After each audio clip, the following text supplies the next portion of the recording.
Hi, and welcome to a panel in the Random Fandoms series from the Billings Montana Public Library, produced in cooperation with ConTinual, the con that never ends. My name is Michael G. Williams. I write urban fantasy, horror, and science fiction, and I am now going to pitch to everyone else on the panel to introduce themselves. I'll call it out because everybody sees each other in different order on these things. So Natania, please introduce yourself. Hi, I'm Natania Barron. I am mostly a writer of dark fantasy, but occasionally write other things. And I've been writing for about 10 years professionally, which is pretty exciting. And I'm really excited to be part of this panel, Michael. Awesome. Tracy, introduce yourself. Hi, I'm Tracy Holt. I'm one of the hosts and producers of a podcast called Diversity Issues. We read and talk about we talk about social issues primarily after reading various indie comics and things that are approached there. We also like to talk about diversity and representation. We like to focus on creators and characters from marginalized groups. Lynsey, introduce yourself. Hey everybody, I'm Lynsey G. I am a writer of nonfiction and fiction and anything else that I can get my hands on. And I'm also the editor-in-chief and co-founder of Oneshi Press, which is a small indie publisher primarily of comics and graphic novels, and also the occasional illustrated fantasy novel based in Missoula, Montana. Great. And Gretchen, introduce yourself. Hi, I'm Gretchen Evans. I write queer romance. I'm also a former con runner where we used to do fun panels similar to this and talk about queer representation in media and what was happening and changing there. So I'm excited to be here kind of with both hats on as a consumer and as a creator. And in fact, I kind of think of this panel as a reunion for that con. So it's very close to my heart. So our topic today is finding ourselves in fandom, and specifically around queer identities, LGBTQIA plus identities, and how participating in fandom or helping create elements of fandom have been an opportunity to express that and find ourselves in that, and some of the problems in that. So the first question that I'm going to ask for the panel is, what was the first fandom that awakened you to yourself or in which you saw yourself? And what about it appealed to you? And because I hate when moderators ask a question and then immediately expect somebody else to have a ready answer, I'll answer first so that people can think if they want to. Mine probably was Star Trek, and specifically the character of Spock, because he was valued, but he was also kind of reviled. He was different from everyone around him in every way. There was no community where he really felt like he fit in. And as a kid, that really spoke to me in a lot of ways. As a kid who knew early that he was queer and growing up in a very non-friendly, intolerant environment in a very rural part of Appalachia, that really spoke to me. Plus, they had cool stuff. And I had this like big fantasy from probably the age of 4 or 5 of the ship showing up and whisking me away. And I get to go around, run around with the crew of the Enterprise. Also, it had shirtless Sulu, which was a moment of awakening for me. But I also saw myself in a lot of queer-coded villains. You know, I saw myself to some degree in Magneto. I saw myself to some degree in Prince John from the 1938 Robin Hood movie. I saw myself to some degree in Count Baltar in Original Recipe BSG. A lot of the Original Recipe Battlestar Galactica villains were very flamboyant, and they were people who had decided that they wanted what they wanted and the rest of the world could take a hike. And that's something that always spoke to me as a kid about queer-coded villains. And also Rizzo from Grease. The song There Are Worse Things I Could Do really spoke to me as a kid, to the point that when I was in a production of Grease in high school and we went to the mall to try to sell tickets, I stood on a display in a Belk store and sang There Are Worse Things I Could Do Than Go With a Boy or Two, and sold out of tickets. Thank you very much.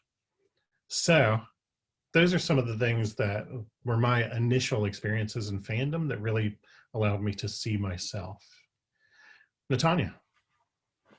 Sure. Well, I'll echo there's kind of two sides to that, right? I think I, like you, I think we're about the same age, very, very close in age. And for me, it was the next generation in terms of an awakening.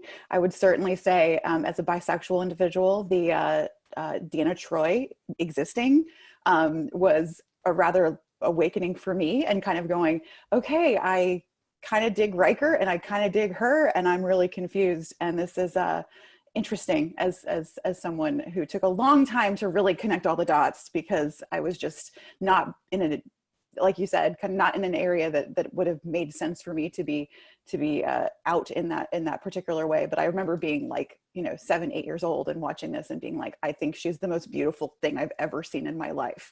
And she was this sensitive, intriguing, incredibly smart woman who, I don't think she's necessarily considered a queer icon, but I think for a lot of bisexual women out there, it was kind of like, definitely something to think about. I think for me, it was a little bit less fandom, because I read a lot of novels. So, a lot of my fandoms are really not necessarily as mainstream, but in terms of seeing myself in a series, was certainly Kushiel's Dart by Jacqueline Carey was the first time that I read, not only just the fact that, queer characters could exist on all kind of parts of a spectrum, but done in such a way that was, beautiful and empowering, and sexuality was not demonized. Like you said, so much of the queer coded characters that I had read or seen in media were generally villains. This was not that way at all. And from a feminist perspective, a woman's sexuality was not considered something against them. It was actually a powerful, holy, really, moving part of her agency. And that was definitely the biggest shift for me in terms of my own reading and fandom. Tracy, how about you? So a few things come to mind. One thing that comes to mind is it's the first book, or it was the first of anything I ever consumed that had a queer main character, and it was Luck in the Shadows by Lynn Flewelling. Came out in the mid-90s. And the character Alec, I really identified with deeply. I was about 14, 15 at the time. And, he was from this rural area and like basically being rescued from this dungeon by, this dashing rogue. And, I wouldn't have minded being rescued around then. I didn't come out till years later, but it definitely added to some cognitive dissonance. I can't help but chime in with the Star Trek as well. I actually have a different take on Spock. Spock and Data were two that I kind of tried to emulate in a lot of ways, because like being young and having these feelings that I was taught were bad, and so trying to suppress those feelings, and these two that either A, didn't express or didn't experience feelings, it definitely, in some ways I tried to emulate that, but also, and that led to some problematic stuff, but also I got a lot of really positive things from those two. It's like, even though negative things culture drove me to those two, I gained a lot of positive stuff from them, I think.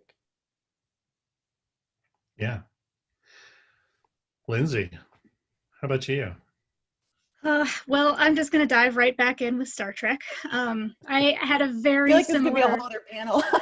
Yeah, right. I know. Seriously. We could have just done Star Trek as this, but that, We could have a whole panel on Deanna Troi. I had a very similar experience to Natania, just being so drawn to the character of Deanna Troi. And at that time, I was pretty young, and I couldn't figure out what it was exactly that made me want to be her and also want to be with her. But I think that was probably one of my earliest inklings that something was not entirely straight. And also Labyrinth. It's actually been interesting. I've been thinking about this for the past week or so, about how I think Labyrinth had a huge impact on my development and my orientation, but it was hard to figure out why exactly. Because I was extremely drawn to Jareth, the Goblin King, but he's male, and so that isn't exactly a queer an obviously queer attraction. But over the years, I've realized that as a bisexual slash pansexual person, my attraction to male individuals tends to fall very heavily on the side of androgynous and more feminine leaning male people. And I think that had a huge amount to do with Jareth and also just with David Bowie more generally. But also the character of Sarah in Labyrinth. I mean, she was beautiful. She was too young in the movie to really put, the full weight of sexual attraction on her, but she was beautiful and so spirited and independent and powerful. And I think that may have been one of the first films that I saw where a young woman was allowed to be the romantic lead, but in the end, she didn't have to fall in love to win. And that independence just, it really did something for me when I was young. And I think as I got older, I was introduced to Rocky Horror, and the rest is history. Much like you said, Michael, I went on, I seriously identified with Columbia as a young woman with red hair who really liked sparkles. And I loved the idea of living in this villainous or not, depending on your take on it, sort of community where sexuality was a part of everyone's identity. And it was open and it was valid and everybody was kind of into everybody else. And to me, that was like freedom itself. So in college, I tried out for the part of Columbia and was instead cast as Janet, which was probably like the biggest theater moment of my life, was getting to play Janet and slut it up on stage with everybody. It was fantastic. That's so fabulous. An old friend usually phrases most people's queer awakening moment as when they ask themselves of someone on screen, do I want to be them? Do I want to be with them? Or do I just want their clothes? And I feel like that summarizes a lot of people's experience with Labyrinth. Oh my God, that's so insightful about the fact that Sarah doesn't have to fall in love to win. That genius. Gretchen. So I'll start with Star Trek, because why not? It's 4 out of 5, can't be wrong. So again, I grew up from the time I was very little watching the original series, and I loved Spock. I don't think I necessarily identified with him as much as I was fascinated by being kind of the outsider and needing to understand the humans on the ship in order to be able to function with them and figure out his place with them.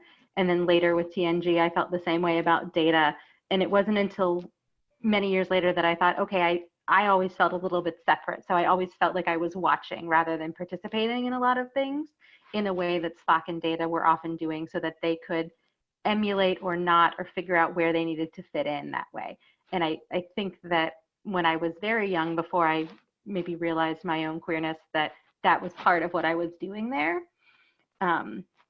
More than individual characters, I have always been drawn to the relationships between characters, and that's where I think I see myself more than in individual people.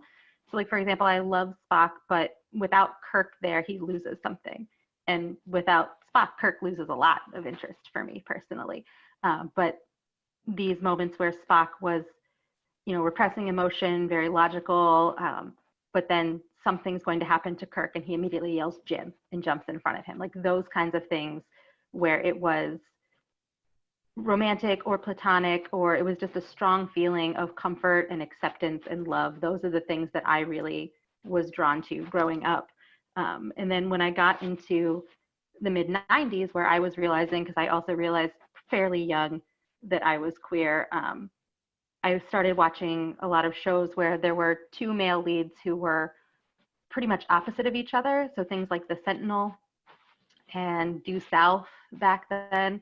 I was watching these things and I did not know things like shipping or slash existed yet, because this was kind of pre-internet for general entertainment times.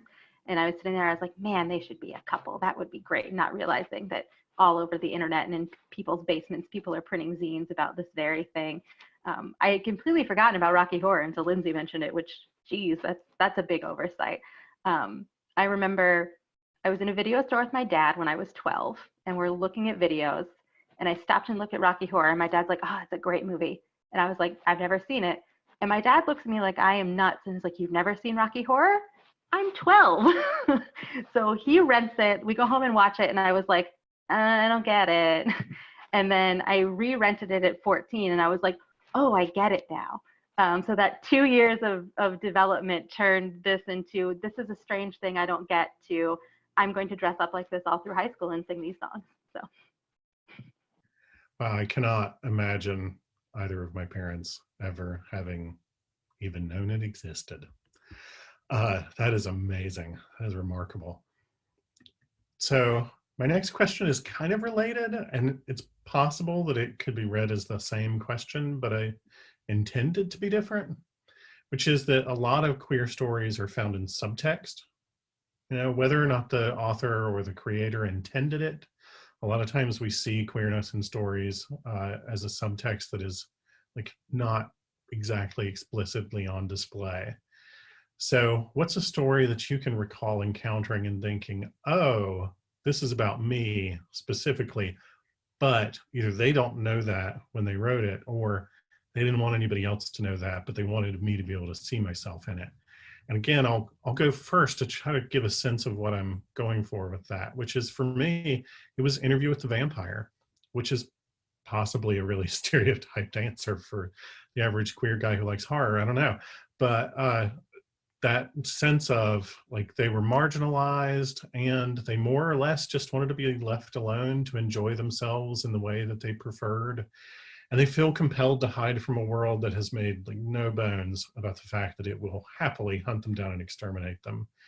And they're constantly told that they're dangerous. And in fact, their assumption that their status makes them dangerous sort of forces them to become dangerous people. There's an article that I'll talk about later, possibly, that in which the person that was writing about it was they described themselves as a villain-coded queer person because they had like really decided to lean in on that. And they said that for them, the realization was when someone said to them, your very existence is making other people feel unsafe.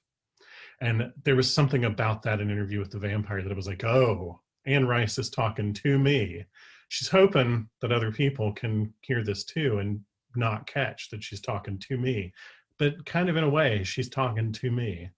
And for me, in that sense, vampires and their bloodlust was as much about queer rage as it was about queer sexuality. You know, for me, it was very much a story of people who are angry about the fact that the world won't accept them, and eventually it just becomes time to chop everybody's heads off. So that's kind of like the sort of thing that I'm talking about, where we saw ourselves in the story and we realized, oh, this was made for me, but maybe not everybody else realizes that. And this time I'm going to go reverse. So Gretchen. Versus, I'm not sure I have a great answer for that. The first thing that comes to mind is Mulan, the Disney movie, because in that and watching that, I was like, okay, there is this budding romance between this, young woman who is dressing as a man, despite the fact that, we have no indication that she's trans or has any sort of gender identity other than female, and this very macho, masculine soldier.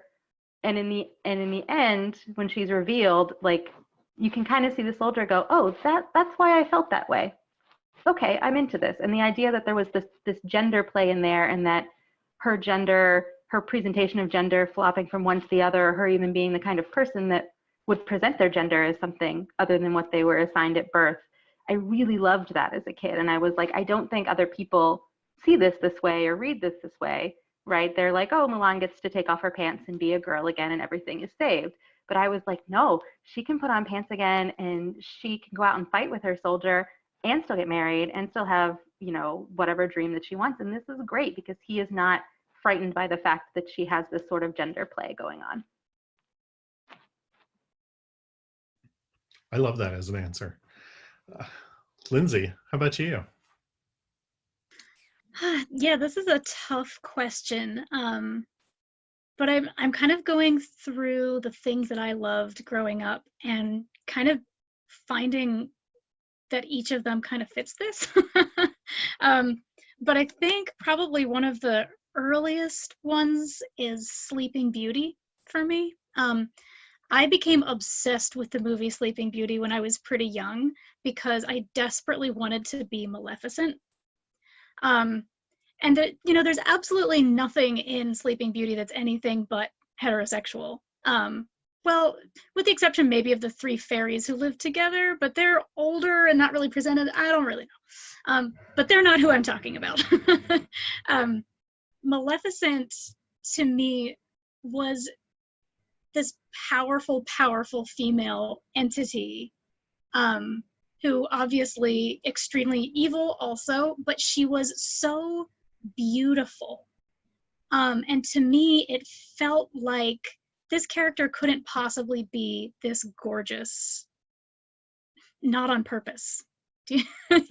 I'm not sure if that makes sense. But her independence, her complete and utter contempt for the male characters in the story, the prince, the kings, she was very clearly doing something on her own. She didn't need anyone except maybe the Raven character that she carried around with her on her staff. And she had her minions, but they were totally useless. Everything that she did on her own. And something about that it spoke very clearly to me. And it wasn't until much, much later that I started kind of examining why that might have been. And I still love that movie, although at this point I watch it and I'm cringing constantly at the sort of the heteropatriarchy that shows its hand in the original story and in the Disney presentation of it, but it's still one of my favorite things because I feel so at home in it. So I think that's probably number one. And number two, I would say, is Frankenstein, the book. I read that going into my undergraduate studies, and then over the course of my undergraduate education, I reread it probably 5 times. I wrote several papers on it, and I've been obsessed with it ever since. And I just reread it again. I listened to it in audiobook form, and I suddenly was like, oh my God, Victor and Henry are so gay. They are so gay for each other. How did I not pick up on this before? Because I had always been reading it much more from like a feminist text or feminist perspective. And I wrote a very long paper about how it's a feminist text. And I really hadn't been focusing on the relationship between those two men. But it's the kind of thing that once I noticed it, I'm like, well, it's been there all along. And that was clearly part of what was speaking to me about the complicatedness of the character of Victor Frankenstein in the first place. So those are my 2 big ones, I think. Great, thank you. Wow, now I need to reread Frankenstein. Mm-hmm. Tracy. Okay, well, one thing, every time like the queer-coded villains comes up, that always resonates with me because as a kid, I was in all the different cartoons and stuff, I was always drawn to the villains. And, like even like I have a brother who's close to my age. And so when we'd like collect the toys, he'd get all the good guys and I'd get all the bad guys. And at the time I told just, it's like, oh, well, their stuff's just cooler. But, kind of looking back, I think there's a lot more to it. I mean, they were the outsiders. They were challenging the status quo. Often they were very blatantly doing problematic things, but apart from that, there were certain elements that I related to feeling different and not fitting in. I also think of 3PO because C-3PO, and I don't know much about Anthony Daniels, the person inside the suit, but it definitely comes across queer-coded in certain ways, and that for me, and also being nerdy, those of you who know me, I'm a math guy by day. I can tell you the odds. I do recognize that most people don't want to hear them, but so there's definitely some to emulate with there as well.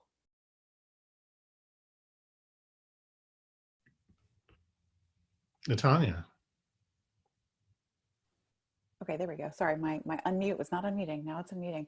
I think mine's a little sadder just because I really grew up in very male dominated fantasy worlds, just because that's what I loved. And I certainly didn't see much of myself. I mean, I can certainly talk about Wrinkle in Time and having Meg as a character, it was really the first time I ever read and even considered that a girl could really do any of these things. But I don't really think her story is particularly, I mean, in some ways, I think she's definitely a good neurodiverse character, and other things, and the otherness is certainly there, but I don't think it registered. I think the saddest of all of them is getting to the end of the Chronicles of Narnia and having always identified with Susan, who was like, you know, she kind of had masculine tendencies. She was an awesome archer. She didn't just have magical healing powers, but turns out she liked lipstick and pantyhose, and she's just going to go to hell at the end. So I remember just this ultimate feeling of total betrayal, like, because I love those things too. I've always been, you know, both feminine presenting, but also having moments where I just want to pick up a sword and knock someone's head off. And that was just extremely heartbreaking for me. I mean, I just remember getting to that part. I'm like, can I just go back to when this wasn't a thing in the books and we can just pretend this didn't happen? Because that was an incredibly conservative, very broken way of looking at character development. There's a million things I could say about it that were just very formative and making me feel like I didn't belong here. And then I think in terms of my own fandoms, I was, you know, really embedded in Lord of the Rings fandom, especially when the movies first came out. You know, I was really involved in online mushes and all the kind of internet phenomenon that it was back then, which is kind of, it's forever ago now, but it was pretty amazing to have this fandom really explode online. And both, I think for me, Éowyn was always hugely identified to me. I would never, ever, ever say that Tolkien had any queer thoughts whatsoever, because he was about the most curmudgeonly old patriarchal man in the universe. It is like, there's so few women that even have any agency. They had to make it better in the movies. But I did love that she was a person of two worlds. I think duality always really spoke a lot to me as a bisexual person. But I mean, like Lynsey said, I have a broader understanding of that now, but it was always like, I felt like there was, you know, conflicting worlds within me, and seeing boys my age getting paid more attention to when they were saying the same words that I was. And that was very much all of Éowyn's life, was like, literally, I just said exactly what my brother said and everyone ignored me. So you know what? Screw that. I'm going to grab a hobbit. I'm going to get on with a horse and I'm going to kill a Nazgul. You know, and that kind of attitude was really, really amazing. But I also think the portrayal, like we were saying, kind of like the clothing and the androgyny in the films of the elves. I mean, there really isn't that much of a difference between the male and female, and even, I mean, one would even argue that there is just sort of an androgyny that was presented in the films, and I found that very powerful. This sort of cold beauty that existed in this amazing group of people, and I thought that was kind of a nicer way to go about elves and dwarves too. We could talk forever about dwarves. There were even some dwarves with beards on them, some women in the Hobbit films, which I thought was pretty cool, because there were some interesting things that occasionally Tolkien did, but not usually. He probably would have argued that he didn't mean to do it later. But yeah, it didn't really come later till I actually felt like I saw myself. It was always really grasping at straws or identifying with male characters.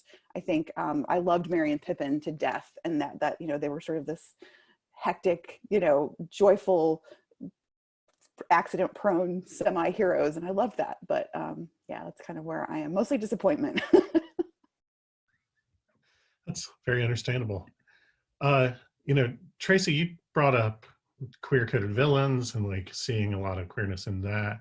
And one of the things that the library wanted us to talk about is problematic representations. You know, that's just one of the topics we can't ignore when we talk about finding ourselves in queer fandom. So like, how do we deal with that? Do we fix them by like rewriting them in fanfic? Do we reinscribe the ones we have? Apparently, I have not read any of this, but apparently there are a bunch of points in various writers' takes on Batman that suggest that maybe Batman is as into the Joker as he is Catwoman, which I find an interesting way to take a very dapper villain who is kind of effete and effeminate and queer-coded a little bit and turn that story inside out. Do we write our own and try to drown that stuff out? Like, do we embrace it and look the other way? I don't think there's a wrong answer to this question. I'm not even totally sure what my own answer to this question would be. It's just that, like, we can't ignore that that's there. And so I guess maybe this is my question. What's a problematic moment of representation that you love anyway? And in that sense, I'm going to then talk about the thing that I said earlier I might mention. There's a great Medium article. I'll provide a link so that it can pop up on the screen here, hopefully, fingers crossed. And it's called I'm a Villain Coded Queer. And it's by a writer who describes the fact that they saw power in villains who were queer coded. Much like you said, Tracy, they're people who are outsiders, and they have also decided they're going to pursue what they want. They don't care that what they want is outside the mainstream. And there were two quotes from that article that I really loved. And one of them was, "We want to be scary. We want to put people off. We are done seeking mainstream approval." Which really, like when I read that, I got goosebumps because it really spoke to me and how I saw those characters. But also, your very existence is making other people feel unsafe. The quote that I mentioned when I was talking about Interview with the Vampire. So I guess maybe my problematic representation that I love anyway is Interview with the Vampire. And I've already talked enough about that. So I'm going to jump in with Lynsey first. Ooh, this is a good one. I think I'm flashing back to Rocky Horror for this, because I mean, obviously, from one perspective, Dr. Frankenfurter is the villain, but then obviously, from a different perspective, so is Janet, and obviously, so is Dr. Scott. I mean, everybody in Rocky Horror is not a great person. Most of them are very problematic. And, you know, Dr. Frankenfurter being kind of the central character, and the one with sort of the most agency throughout, he's also the villain. But he's also acting from a place of having been othered and hurt on his own planet, which is why he came to Earth, to try to establish, you know, this queer sex positive utopia. But he apparently landed in the 1960s or 70s when that wasn't an okay thing to do. So from the way I read it, he tried to establish this sex positive utopia, and it didn't work out so well. So he started kind of kidnapping people and experimenting on their brains, you know, like you do. But I think that for me, sort of the larger question about what do we do with these problematic representations of queer characters, and especially villains, is I enjoy the process of psychoanalyzing the villain. I actually would argue that like the last 10 years or so of major pop culture has largely been psychoanalyzing villains. You know, we've gotten much more into the anti-hero trope, and like thinking of Breaking Bad. I mean, that was a massive cultural phenomenon, and it was all getting into the head of this guy who starts out as the hero and ends up as the villain. I think it's sort of a fascination for us right now, culturally speaking, and I've always enjoyed that process, and I think that the past 10 years of pop culture have made me get more into psychoanalyzing the villains. And I think that a lot of the time when those villains are queer coded, you know, if you really spend some time with the character and think about where they're coming from, a lot of it is, like you said, Michael, queer rage. You know, growing up, being othered, being marginalized, being silenced, and repressing who you truly are can lead to a lot of rage. And I think that for a lot of the characters that we grew up with, you know, that's where they're coming from. Sure, they maybe made some very poor decisions and maybe should have gotten some more therapy before they became supervillains, but that's not always an option for everybody. And sometimes you end up, you know, leaving your home planet and turning everybody into your sex slave, like Dr. Frankenfurter. It's not the best decision, but it's valid in its own way.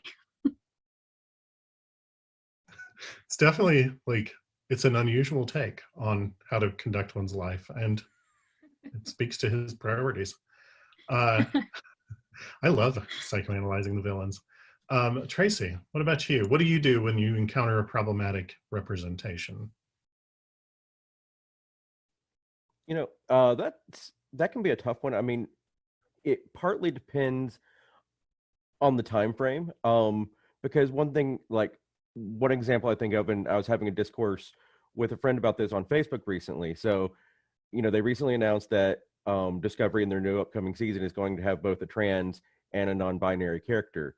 And, the headline says, the first for Star Trek, and then you've got all this chorus of the well, actually people who are primarily, some of them go to Dax, but a lot of them are pointing to a Next Generation episode called The Outcast.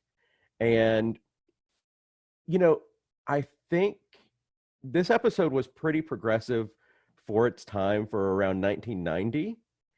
In today's lens, it's very regressive, because basically had a planet of people that were androgynous, only had one gender, and apparently they hadn't always been that way. But so one of the characters that, of course, has been working closely with Riker decides that that they're actually female, rather than not having a gender, and it leads to some problems and stuff. And I think originally it was meant as an allegory for like being gay,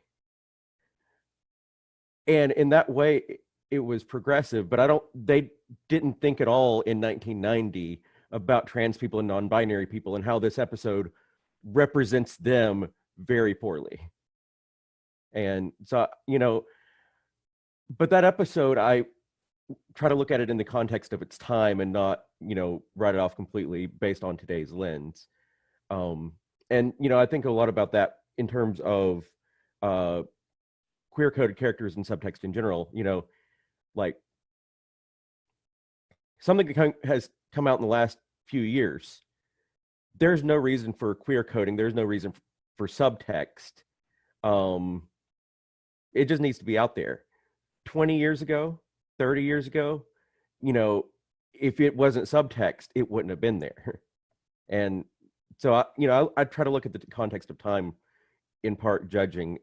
I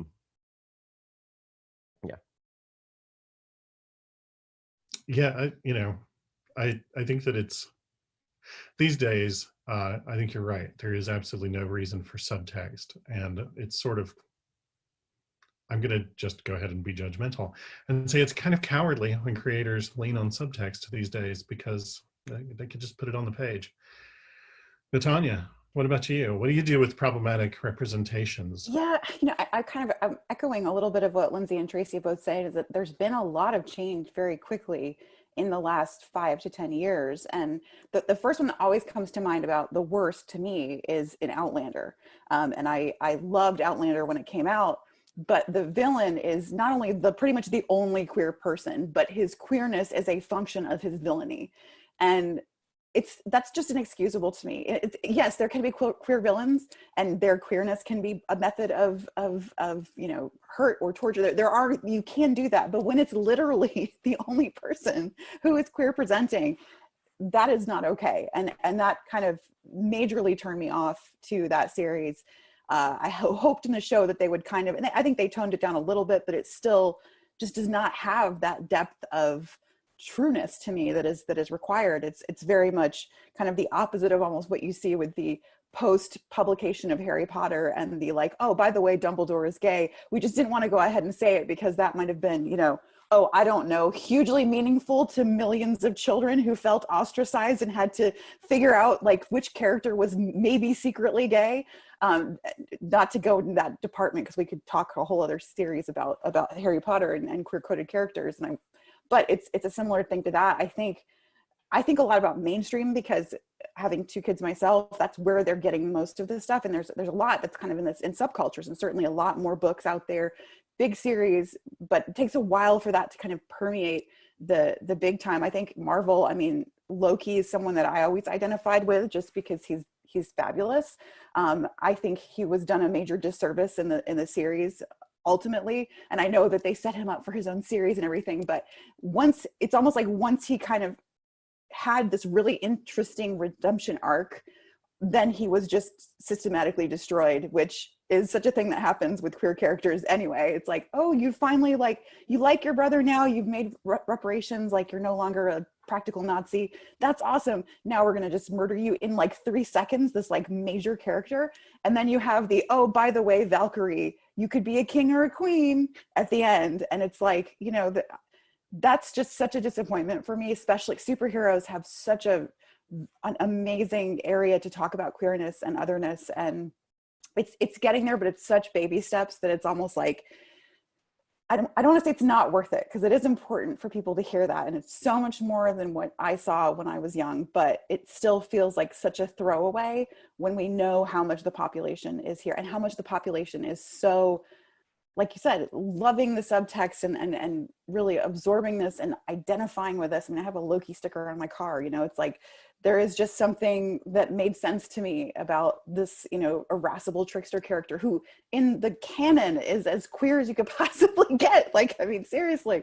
But it's just a shame that we're still so hesitant to make those steps. And we're still just seeing, you know, the lesbians dying in the second series or the second episode of their first character arcs. I mean, it's just, it's so pervasive. It just sends this terrible message that queerness is expendable. And I think that really bothers me, that like queerness is a method to move the plot forward for straight characters to feel empathy, very much in the same way we talk about disability. Like if characters' disability is the way for the main characters to feel better and become a better person. And that's not what we're here for. So I'm done. That's an amazing point though. And Gretchen, what about you? What do you do with problematic representations? So a couple of things. One of the ones that bothers me the most, that I'm most likely to like yell at the TV or toss the book across the room for a few minutes, is bi erasure, which we see a lot of. And when I went and saw the movie Bohemian Rhapsody, I cackled hysterically because the entire conversation was Freddie Mercury saying, "I'm bisexual," his girlfriend saying, "You're gay, Freddie," and then they never said anything about it again, which might actually be the most realistic way bisexuality gets looked at. So I was like, at least they were honest about it. But, you know, constantly characters that are in a relationship with someone of the opposite sex or in, you know, some sort of thing with someone of a different gender, and then they go into a queer relationship or vice versa, and all of a sudden they are a sexual orientation binary. There's no conversation about the middle. And I would like to see more of that. And I think that we lose a lot of people because in my day job, I work with statistics. And one of the things I do is measure sexual orientation. And there are far more people that identify as bisexual. Generally, if you give people the response options of straight, gay or lesbian, bisexual, there are about twice as many people that fall in that bisexual category as either lesbians or gay. So if you combine gays and lesbians together, you get about the same amount as bisexual people. And overwhelmingly, it's women that identify with being bisexual. And that's not to mention, as younger folks and our Gen Z folks grow into this question, we need to be expanding those categories to people which are also not the sexual orientation binaries. So I like that fandom tends to do more with that, with things that are not a binary, that are somewhere in the middle. We've also talked about queer-coded villains. I was someone that never really saw myself in a queer-coded villain. I was not particularly interested in villains a lot of the time. Where I did see myself as in the queer-coded sidekick, like C-3PO. And for me, as someone who consumes and writes romance, those characters never get their own story. So you don't get to see what their sexual orientation and what their life is actually like. They don't get a happy ending because they are just there generally in a humorous or quirky way to prop up the hero, right? So I feel bad when I see those queer-coded side characters because the reinforcement is that you never get your own story from that. And that is another thing I would like to see more of. And I think that's something fandom does really well. Like if you pick any fandom and go into Archive of Our Own and search for not the hero, but like, for example, Pacific Rim, you look for those quirky side scientists, you're going to get a lot of fanfic. And I think that picking up on those side characters that don't get their own story is something that fandom does really well. So that leads to a question I think could be really good to explore then. Like, what do we wish there were more of that we just don't get, and why? And I think, well, let me answer my own question from before I do that. The thing that I do with problematic representations is I ask myself, do I actually think they're problematic? It is possible that I am too forgiving when it comes to representation because I grew up so starved for representation that I was willing to take like whatever I could get my hands on representation wise. But so I tend to ask a few questions about representation that I see as problematic. Does the queer character have any agency in the story? Or like Natania said, are they purely a way for somebody else to advance their story? You know, were they a prop? Could they have been replaced with a particularly interesting piece of furniture? Then I ask myself, are there other queer representations in the story? So am I getting more than one queer perspective in the story? And then it's more or less like, were they killed off to make a point? You know, like, was their story cut short? Was their queerness used to say that all queer people are bad? Are they bad because of the queerness? Or is it just that they happen to be bad and queer, which I could be very into? And in that regard, I'll move to the next thing, which comes from what you were saying, Gretchen, which is, what do we want more of? I want more stories where there are so many queer characters that it's impossible to tie queerness to any particular character's place in the structure of the story. I want stories where all the protagonists and all the antagonists and everybody in town and every NPC villager who sells them food on the way is a queer character, so that that's just like completely separated from any sort of like moral value that might be attached to their role in a story. And so that anybody who reads it can find what they're looking for in the story in terms of a queer identity. If somebody says, I just want to know that there are fantasy worlds where it's possible to be the innkeeper and be queer and to have nobody shove a sword in your face and nobody like burns down your inn and the dragon doesn't stomp you flat, you just sell everybody another mug of beer and do it again tomorrow. I want people to be able to find that. And if they want to be the person who slays the dragon, great, I want them to find that. And if they want to be the dragon, great, I'm there with you. Oh, you know, you can have first ride, whatever. You know, like I want like that sort of richness of queer casts, so that then queer stories can be any kind of story and it's not attached to that kind of thing. So in that sense, like, what are you looking for more of when you go to fandom? What do you wish there were more of for queer characters? And I'll start with Tracy. There's different things I look for. I mean, first and foremost, I want more authentic experiences, you know, and within the different identities, I want more diversity. So I want, you know, you have a few different, you know, within each identity, there's a few different, more popular, more cliche presentations, you know, whether it be for gay men or trans women or non-binary people. You know, any group you pick, there's a small sliver of the actual people in that group represented. And so I want, you know, a more diverse range within each of those people, so each person can see themselves, you know, more clearly. I mean, like, you know, me personally, I'm a more masculine presenting, overweight gay man, and how many of those can you point to in a TV show or a book or a comic or a video game? I mean, and this is my experience, and I know there's a lot of other people that present very differently from me who also experience the same thing. Okay, so, you know, we technically have this bi character, but that bi character is nothing like me. You know, or, you know, the person saying that. And so I want a wider range of authentic experiences.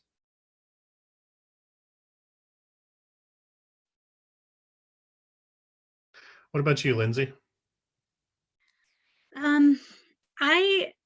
Well, while you were framing your question, Michael, I wanted to jump in and be like, can we talk about Steven Universe for a second? I think what I want in the world is more Steven Universe and more everything to be more like Steven Universe. I am so glad that I started watching that. You know, like I'm a little old for that fandom, I think. It was introduced to me by much younger people, but started watching it, and you know, not only are most of the very strong protagonists queer, they're sort of a variety of queernesses. There's the main thing for me is that there's also poly representation.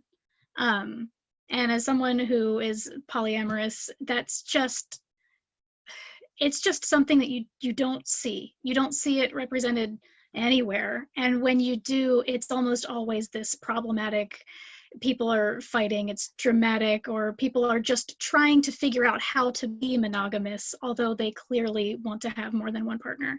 And it is sometimes, you know, the entire impetus for a book or a movie or, you know, an arc of a TV show, is figuring out who to be with, and the option that you can navigate that differently doesn't even exist. So when I was watching Steven Universe and I saw the dynamic developing between Pearl and Greg and Rose Quartz, my mind was completely blown. I actually had like a full-on crying breakdown. I called my ex-girlfriend and was like, I'm coming to see you because we have to talk about some things. And I literally got on a plane, went to New York, and talked to her about this revelation that I had through Steven Universe. And although obviously the triad there doesn't go particularly well, and ends unfortunately in Rose Quartz sort of dying, sort of becoming Steven, I just felt that the heartfeltness that they put into developing that relationship and showing how complicated it was and how much everyone cared about everyone else and was trying so hard to be their best. That's the kind of representation that the poly community has never had, you know, anywhere else that I know of, hands down. And I also really loved that it was put into a show that is, for all intents and purposes, a kid's show. You know, that Steven is this kid growing up who does not have a typical family structure. You know, he is being raised by 3 women that are, you know, collaboratively raising him. And sometimes they join forces and become one giant woman and one smaller woman, and sometimes they're one huge woman, you know. I love the way that different orientations and different relationships are given so much space and so much dignity in Steven Universe. So I would say for anyone who wants to create anything with queer representation or poly representation moving forward, just sit down and watch all of Steven Universe. So awesome. Natania, what do you want to see more of? Sure, I would echo. I think my favorite Rebecca Sugar quote is actually, they said, someone asked, like, what was your point of doing Steven Universe? And they said, I just wanted innocent queer love to be something that kids could understand, because it is so often grossly over-sexualized and turned into so much more than, you just aren't allowed to have this Twitter-pated, I have a crush on you kind of thing, you know. And that built from there, and it certainly became far more complex, but I just love that they said that it was really this, because my kids ate it up, like, I mean, and Shira, I could go on a whole thing about Shira too. My son absolutely has watched every episode, will not stop talking about it. It changed his life. I think personally what I would love to see more of, I decided about a year and a half ago to really try to read more light stuff, because I was reading so much difficult stuff that I was sort of losing my mind because the world was so difficult. So I started reading a lot of YA and kind of stumbling into fae romance and all of that kind of stuff. And I just cannot believe for the life of me that fae people aren't all just queer. Like, when I read an entire series and all the men are just super manly men, but they all have flowing long hair and they all wear beautiful coordinated outfits and they all have chiselly but also feminine characteristics, it is so hard for me to believe they're not also banging each other. I just can't. And I know Archive of Your Own, I'm mostly talking about Sarah J. Maas's books, which I've read all of and just consumed, and it was a combination of ugh and yes the whole time, but so much of that was, and just really bad coming out stories as well. But to me, the fae is like the most obvious queer analogy in the universe, right? Literally words like effeminate and then fae, and these all are related to each other. So it's absolutely bizarre. But a really good example, I think, is Leigh Bardugo, even not Fae books, but certainly in YA. She's presented, especially Six of Crows in her series, characters that range in their queerness, and a bisexual character who, even though is separated from her, straight relationship for a while, still totally crushes on girls and is not going, oh God, how am I going to ever, honor my past relationship that was with a dude because now I'm attracted to this girl. No, she's like, this girl is super hot and I love her hair and I want to touch it and braid it and kiss her face. And I just love that wasn't even an issue. And I think that character was the most identifiable for me. And I love that it's happening in YA. I think it's really important that it's happening in YA. It's just not really happening, I don't think, unfortunately, outside of romance, which is wonderful that it's happening in romance, but it also needs to happen in good storytelling. I just finished both Gideon the Ninth and Hera the Ninth, which, stop what you're doing. If you haven't read them, go read them. We can talk about that later, but there really haven't been a whole lot that have really resonated to that level where queerness is just a thing, but it's really important, but it's not, like you were saying, Michael, it happens to be what these people are. And it's awesome and it's amazing and it's complicated, but it's beautiful. And it's not, we just kind of deserve that too. Totally. I was on a panel at a different online con a few months ago where I said that one of my biggest complaints about the publishing industry is that basically mainstream publishing will every June produce one book that is a queer book in some way. Everybody probably dies before the end of it. And then they'll say, let's fire the confetti cannons, it's Pride Month. Tomorrow we're going to publish 300 more completely cis-het love triangle YA novels that in no way acknowledge the queerness that is possible between the two members of that triangle who may or may not have the same gender identity. But anyway, Gertie, what about you?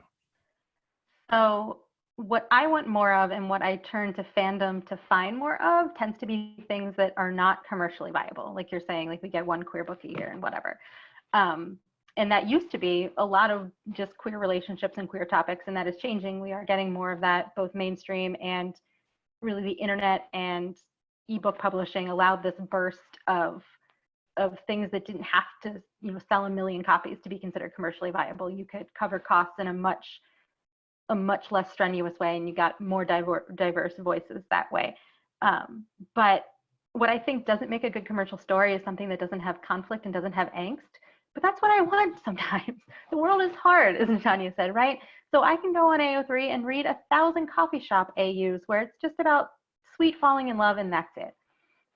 Also, the other thing is that a lot of the commercial stories, you see the beginning of a relationship and then it's over. You don't see 10 years in, there's not really anything terribly bad, but maybe it's a little stressful, like low angst kind of stuff. And sometimes I just want to check in on those characters and see what they're doing 10, 15, 20 years into this relationship that's still good when there's not some sort of like catastrophic event occurring that makes them suddenly relevant to a more commercialized story.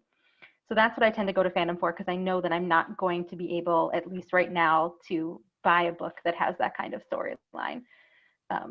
Other things, and this might be controversial, so I'm gonna say it kind of backwards. Something I want more of is creators I can trust to do these kinds of storylines, because there's part of me, like, that coming of age in the early to mid 90s sort of thing with my queerness. I miss subtext sometimes, because there are a lot of creators that I'm like, please don't do this because I don't think you're going to do it well. I would rather you leave it as subtext and then me go on the internet and find people who know what's really going on that will do it 10 times better. I'm talking to you, Stephen Moffat. I really wanted Sherlock and John together, but I'm so glad you didn't do it because you would have done it terribly. So in a way, like I don't necessarily want more subtext, but I want subtext to stick around in certain situations until I have enough creators I trust to do that. And Michael, your point about more queer people in a cast, like every time I see shows or books where there's one queer person, I'm like, this is totally unrealistic. We group together. We don't hang out with straight people. This is crazy. Like, even before we know we're queer, like, full disclosure, Lynsey and I have known each other for 30 years, have been best friends since we were 7. Our group of like type 5 girlfriends post high school, 4 out of the 5 of us are queer. We didn't know that at the time, but we found each other because we knew. So even like before your characters are coming out, there's not one queer person hanging out with a bunch of straight people. It doesn't happen that way. In 1992, I graduated from high school with in a class of 240 people from rural, like deep in the holler, Appalachian, Western North Carolina. And within a year, and I went to college elsewhere, so I had limited time back in that place. But within a year, I had seen 37 people from my graduating class at the gay bar in Asheville. And you're right, like we cluster. That's just the way it is. So we only have a few minutes left, but 4 of us are writers and creators. Tracy is an expert on critiquing comics.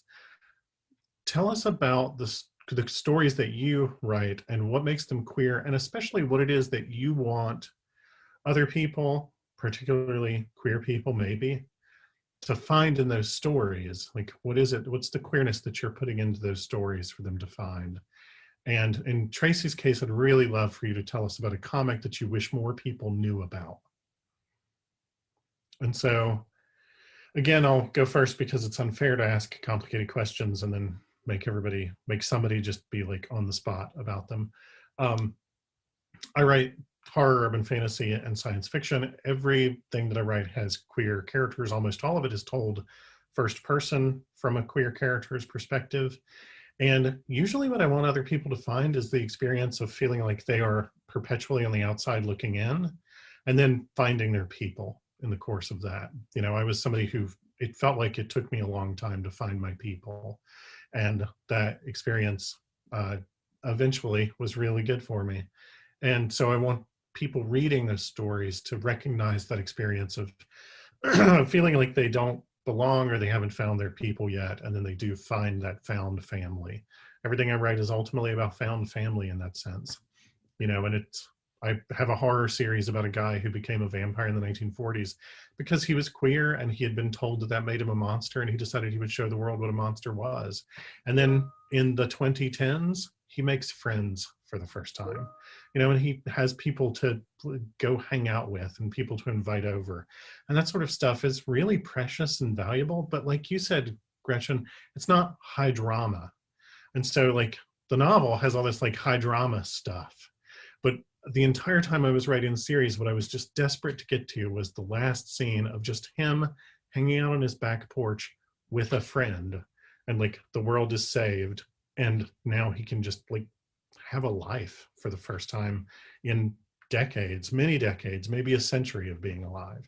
And so that's the kind of stuff I try to put in my stories, to try to speak to queer readers and to talk a little about my version of the many infinite varieties of queer experiences that there are. Lynsey, tell us about your stories and what you create and the queerness in them. Well, I've been in the process of writing a few new things recently, but none of them are available yet, so I don't know how much to talk about them. For a long time, I wrote primarily nonfiction as a journalist, and I wrote a memoir about myself, so it's been a while since I've really been in the fiction writing brain space. But now that I have started writing more fiction again, I've realized that all of my main characters just are queer. It's often not a huge factor in who they are or in their development or in the story itself. But when I really start digging into any character that I want to write about, I usually discover that they're queer in some way. And then that sort of reverberates through, you know, their story and their experience of the world. So the things I'm working on now, they're all queer.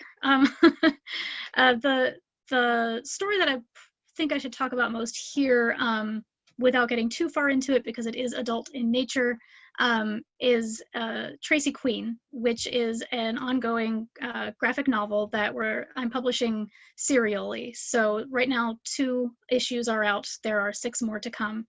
It's written by me, illustrated by J.L. Draco, and we're putting it out through Aneshi Press. And Tracy Queen is a person who starts out as a villain. She was raised in a life of crime, and basically realizes in her mid-20s that she doesn't want to do this anymore. She's tired of violence, and instead she chooses a life of pleasure and starts doing adult webcamming. And when she does that, this sort of whole new world of ideas about how you can be as a person opens up to her. And soon she starts filming content with other people. And soon that turns into filming with different types of people. And she actually discovers her own queerness through the act of sex work. And there's a whole lot of other really wild, over the top stuff in it because it's a graphic novel and you can do whatever the hell you want in a graphic novel. So there's a whole lot of sci-fi, there's some cyborg clones, there's a porn star army that she has to go up against, there's a talking raccoon. It's got everything. And it's a slow build, however, to Tracy sort of reaching her final form where she realizes her own identification is vastly different than what she always assumed it to be, because the way that she was raised and the world that she grew up in didn't provide her with any representation of people not just being straight. And that really reflects my own experience. You know, I think that little me from a very young age knew that there was something going on there, but I really didn't even get to the point where I felt like I should put a name on it until I was well into my adult years. So Tracy's story is really a reflection of that. I have to read that immediately. Right. Let's go with another Tracy for the answer. Tracy, tell us about something. Okay, well, first of all, Lynsey, let me say, I'd never heard of Oneshi Press. I'm very interested to check out some of your stuff, and it sounds awesome. As far as things, that I wish people knew more about, I think especially there's some more known independent people that I think of, like the Kim and Kim series from Magdalene Visaggio. It's just great representation of these two women that are kind of like bounty hunters, but and one of them is trans with a very, she's not overly feminine. She's got like this punk rock kind of goth aesthetic, and the way the relationships and stuff are presented is just fantastic.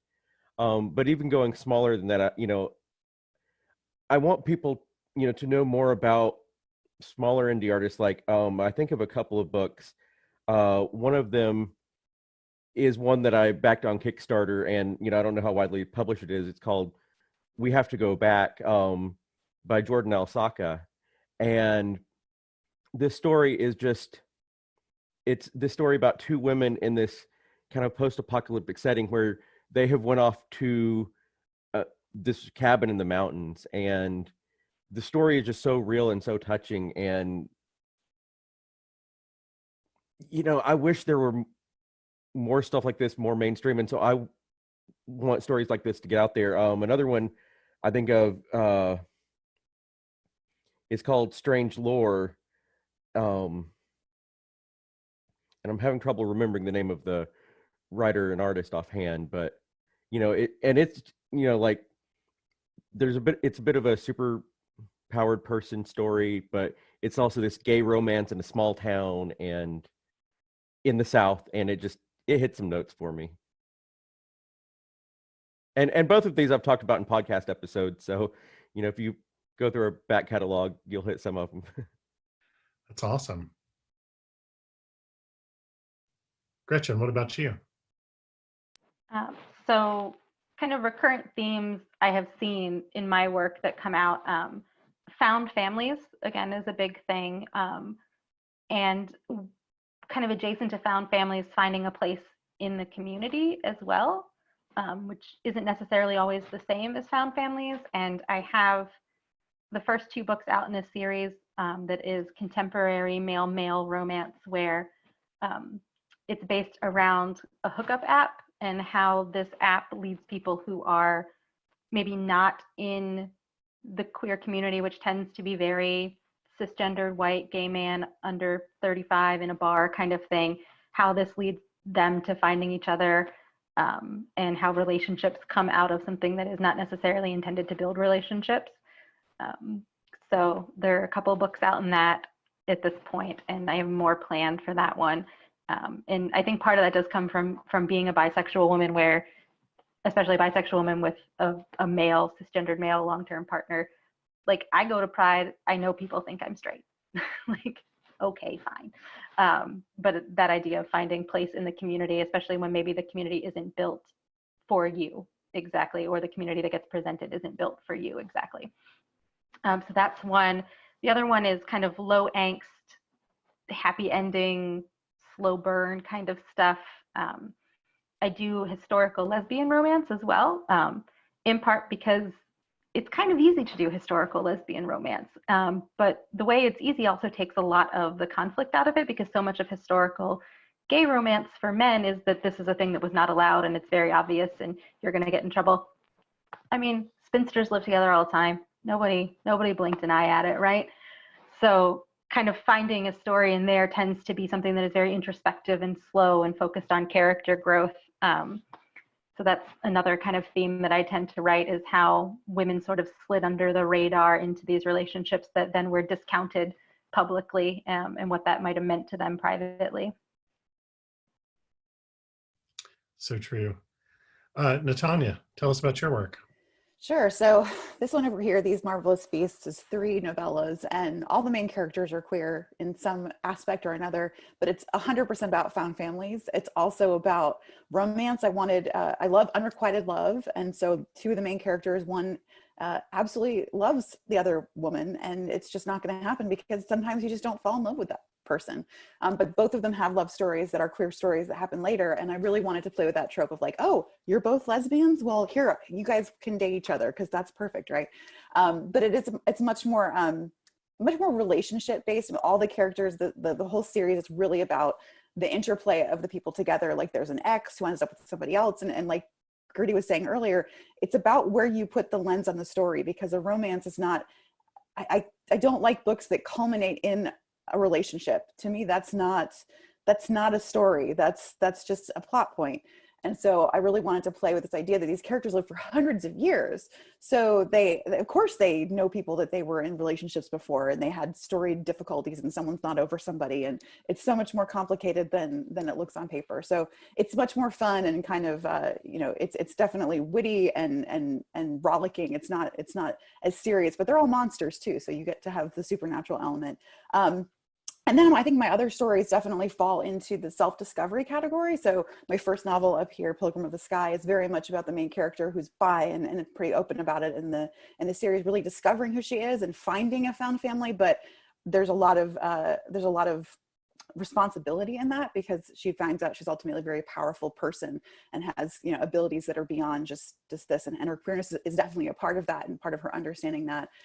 The sequel to that will be out next year as well, which is another character who's gay. Well, I guess he's whatever he feels like on a given day. I mean, sometimes there just is no label, but it's the main romance in that is a male-male relationship, and that's the most powerful romance story that I've ever written. And it's not terribly lustful, and it's not terribly necessarily even that sexy. It really is about the connection of people that is super profound. And I love writing stories like that, when people just find each other and it's like they make each other glow in a way, but the world around them can't support that, and the sort of tragedy of that.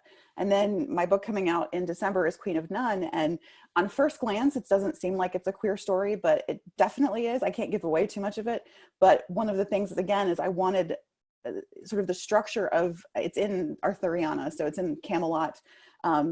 Arthur himself is gay, and it's normally not a big deal, except when you're the king, you're kind of expected to have an heir and kind of make things look a certain way. So there's that conflict, and the sister of Arthur is the main character. And she as well, if you kind of look at what she's looking at, she's constantly commenting on ladies and how they look and their outfits. And then she makes some very strategic decisions later on, but she's also, the book starts with her in her 30s with grown-up children and a widow. And I really wanted to have a woman who was still in charge of her sexuality, who still felt herself desirable and would want to, hook up with dudes and if other things as well, but also not have it be this like figured out thing for her. I think it's important that we still have stories where people are not getting all the answers at the end and their queerness is not completely resolved. And so that was kind of interesting to look back on that, because I wrote the first draft of that about 10 years ago, but in subsequent revisions, it really became clear that there's a lot of queerness that's being looked at. And certainly one can also have another panel about King Arthur and the Knights of the Round Table and queerness, because that's certainly fertile ground for that too. But yeah, that's kind of the big themes there. Thanks. We'll just go around one more time real quick and say where people can find us. Thank you, everybody, for being here. Thank you to the Billings Montana Public Library and to ConTinual. And thanks to everybody who watched this panel or watches it in the future, because time is weird in this moment. I'm Michael G. Williams. You can find me at www.michaelgwilliamsbooks.com, and there are links to everything else that's mine from there. Natania, where can we find you? Sure. So I make it pretty easy. I'm nataniabarron.com. I'm at Natania Barron on Twitter and Instagram. I'm at Natania Books on TikTok, where I've been giving writing advice. And you can find most of my books in both indie and straight mainstream kind of places if you'd like to look for them. My new book, Queen of None, is coming out in December, and Kirkus liked it, so I got to throw that in there. Yes, you do. That's amazing. Congratulations. I'm still not sure that actually happened, but you know. It definitely has happened. Tracy, where can people find you? Well, in particular, the podcast, you can find us at diversityissues.libsyn.com. We're also available, if you search Diversity Issue Podcasts on most podcast places, we're there, including like Apple, like iTunes and Spotify. You can also find us on Twitter and Facebook, Instagram. You can also look for me personally. I'm just under Tracy Holt. I live in Durham, North Carolina, if that helps you find me. Oh, yeah. Awesome. Lynsey, where can folks find you? The easiest way to find all the places that I am is via my website. It's lynseyg.com, and I'm going to spell it because my name is spelled weirdly. It's LYNSEYG.com. And all of my publishing life happens at oneshipress.com. I'm going to spell that again because it's a word that we made up and nobody knows how to spell it. It's ONESHIPRESS.com, and through those you can find all of our social media, and that's probably the easiest way to do it. Awesome. And Gretchen, how about you? I'm on Twitter at Gretchen_writes, and you can email me at GretchenEvansWrites@gmail.com. Awesome. Again, thanks to everybody for being here, and thank you very much to ConTinual and the Billings Montana Public Library Random Fandoms series. This has been our panel, and I guess now we're done.